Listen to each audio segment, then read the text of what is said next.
یہ سمجھتی ہوں کہ اب ذرا کائنڈلی خاموشی اختیار کریں تاکہ میں بات کر لوں. شکریہ. میں یہ سمجھتی ہوں کہ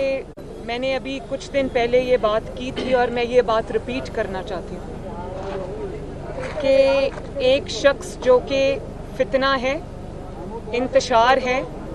تباہی ہے پاکستان کی، اور پھر اوپر سے فورن فنڈڈ ہے، ان طاقتوں نے جو پاکستان کو آگے چلتا ہوا نہیں دیکھنا چاہتی اور پاکستان کی دشمن طاقتیں، انہوں نے اس کو فنڈ کیا ہے. اور یہ کوئی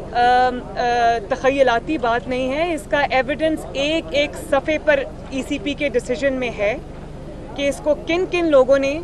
فنڈ کیا ہے. تو میں یہ سمجھتی ہوں کہ جس شخص کو پاکستان کو تباہ کرنے کے لیے، پاکستان کی سیاست کو تباہ کرنے کے لیے، پاکستان کے انسٹیٹیوشنز کو تباہ کرنے کے لیے، پاکستان کی جو مورل فیبرک ہے، جو پاکستان کی سوسائٹی ہے، اس کو تباہ کرنے کے لیے، پاکستان کی نئی نسل کو تباہ کرنے کے لیے پیسے دے کر، ڈالرز دے کر لانچ کیا گیا ہے، تو وہ شخص تو یہی کرے گا. چاہے وہ حکومت میں ہو، وہ تب بھی یہی کرے گا. جب وہ حکومت میں تھا تو اس نے آئی ایم ایف کے ساتھ جس طرح کی ڈیل کی، جس کے نتائج آج بھی پاکستان بھگت رہا ہے،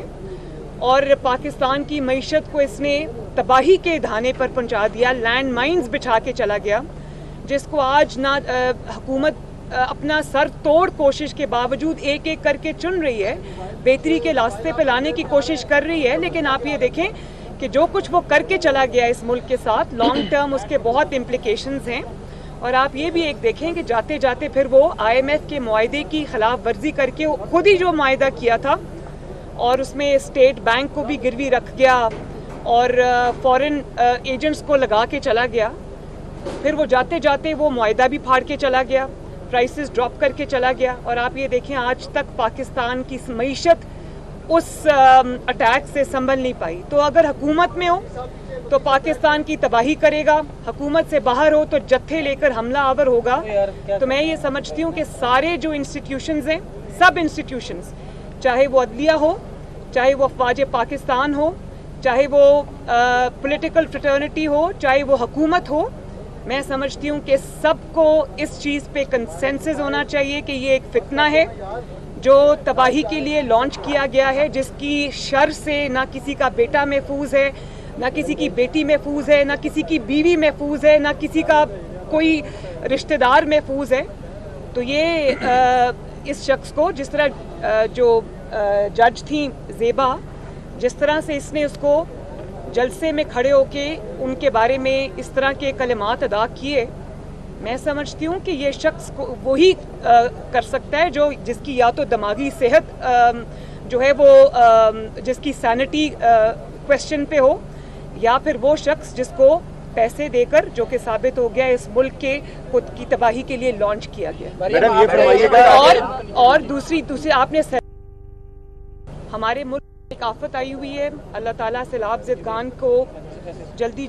ان کے اب گھروں میں آباد کرے. حکومت پوری کوشش کر رہی ہے. ایک چیز میں آپ کو بتا دوں، شہباز شریف صاحب کی کسی صوبے میں حکومت نہیں ہے،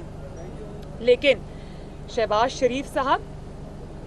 یہ دیکھے بغیر کہ کون سا صوبہ کس جماعت کے پاس ہے یا کس جماعت کی حکومت ہے کس صوبے میں، وہ ارسپیکٹو آف دیٹ وہ ہر جگہ جا رہے ہیں، روز جا رہے ہیں،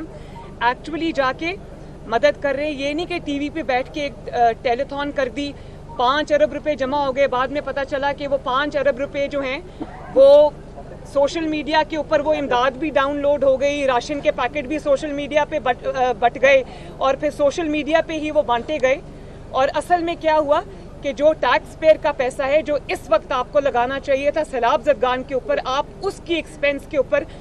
آپ عمران خان صاحب ہیلی کاپٹر یوز کرتے ہیں، گاڑیاں یوز کرتے ہیں، سیکیورٹی یوز کرتے ہیں، اور جاتے ہیں فوٹو سیشنز کے لیے. سیلاب زدگان کو یہ مدد کی ضرورت نہیں. ان کو یہ احساس ہونا چاہیے کہ پنجاب میں ان کی حکومت ہے اور کے پی کے میں ان کی حکومت ہے، اور یہی 2 جگہیں جہاں پر بہت بڑے فلڈز آئے ہوئے ہیں. تو آپ جس جگہ پہ آپ کی پاکستان کے سب سے بڑے صوبے میں آپ کی حکومت ہے، کے پی کے میں آپ کی حکومت ہے، تو آپ فیڈرل گورنمنٹ کے اوپر سب کچھ ڈال کے پتلی گلی سے فرار نہیں ہو سکتے. آپ کا سب سے بڑا سٹیک ہے اس گورنمنٹ میں، آپ ذمہ دار ہیں.